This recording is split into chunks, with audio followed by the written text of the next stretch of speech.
Without us realising it, our brains can sabotage our own thinking.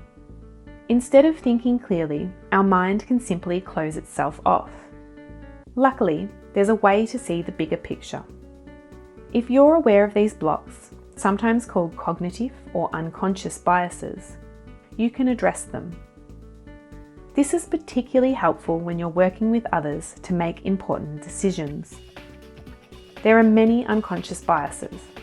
We are going to highlight 6 of the most common ones so that you can identify and work around them. The first bias is anchoring bias. The first or last piece of information you hear or see can create a lasting memory. We tend to remember this information, even if it's not the most useful or relevant piece of information that we have received.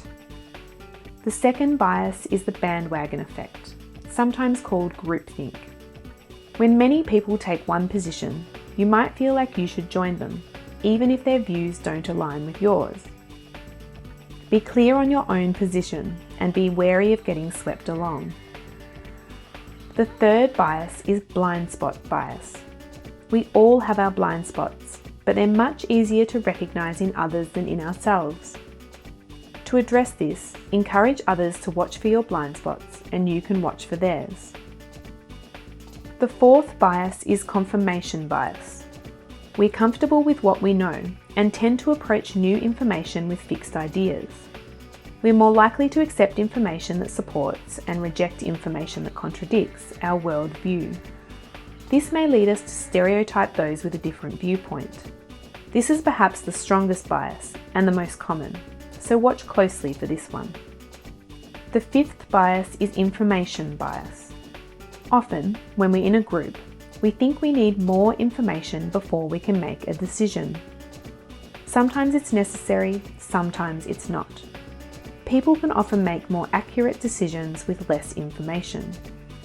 Check that additional information is essential. Delaying a decision for too long while you seek more information is a common sign of this bias. The sixth and final bias is the authority or anti-authority bias. Some of us defer to authority figures. If this person holds an important position, they must be right. On the flip side, some of us disregard anything a person in authority says because we have a low level of trust in experts. Either way, your job is to interrogate the evidence and look closely at the facts, not judge the person stating them. Critical thinking skills can help you do that.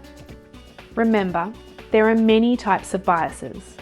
These are just 6 that we often see when groups work together. Your job is to spot the bias in others and yourself. If we can all do that, we'll make better decisions together.